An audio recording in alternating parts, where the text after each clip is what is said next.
అందులో 24 చూసినప్పుడు దేవుడు మాట చెప్పాడు. అది 24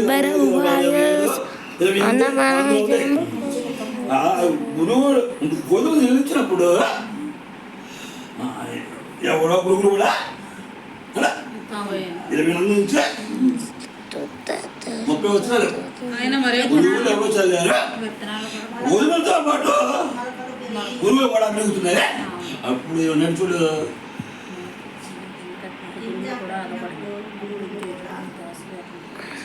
ఎలా చదువుతాను. అప్పుడు ఇంటి యజమాని గోశ్రోతులకు వచ్చి, అయ్యా నీవు నీ పొలంలో మంచి విత్తనములు విత్తుతుంది కదా, అందులో గురువులు ఎక్కడ వచ్చాయని అడిగారు. అది శత్రువుపైనే చేసిన పైనే అని అతనితో చెప్పగా వాడు మేము వెళ్ళి వాటిని పెళ్లికి కూర్చోడానికి ఇస్తామా అని అడిగారు.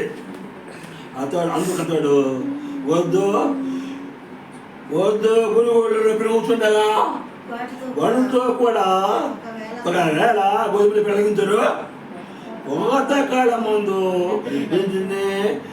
ఏంటంటే ఏదో నీడే వాతాకాలం ముందు పురుగుల ముందుగా కూర్చే వాటిని కాల్చి వేయడము, పసుపు కట్టులో కట్టే గోధుమలు కొట్టులో చూసి పెట్టి పెట్టుబడింది కొంత చెప్పిన అంటే గోధుమడు కొట్టులోకి చేర్చలేనే పురుగైనా కట్టకట్టి పంటలో ఏదైనా అందుకని కొంచెం కాలం ఆగంటే కొంతకాలం ఆగండి అప్పుడు తొందర పెడిపోతే ఎవరన్నా గుంతులో పాటు గొంతు కూడా పెరుగుతారేమో అన్నప్పుడు చెప్పాడు.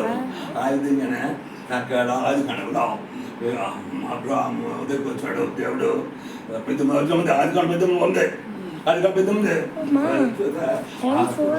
50 మంది అది కలవా పెళ్ళి వచ్చాము.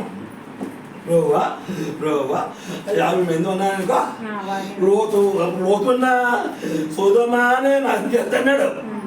అప్పుడు ప్రభువా 50 మంది ఉన్నాయనుకో నాకు చేయకో అన్నాడు. నాకు ఉంచున్నాడు.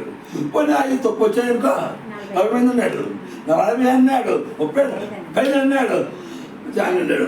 అంటే అబ్రాహం అడిగినట్టుగా 10 మంది ఉన్నా నాకు అన్నాడు.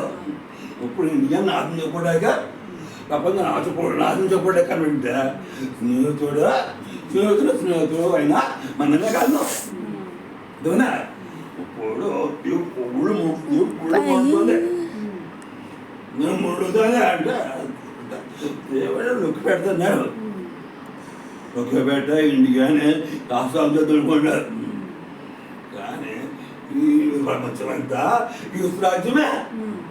అదేనా అయినా వాళ్ళకి ఎంత కనబడుతాడు వీడు ఎంగమేనా ముసలి పిలుగులు ముసలి పిలుగు అంటే ఈ నిలువుతో పిల్లలు ఎవరి కోసం ఇంత పదపడుతున్నాడు అన్నాడు. అంటే ఎవరి కోసం అన్న చెప్తాడంటే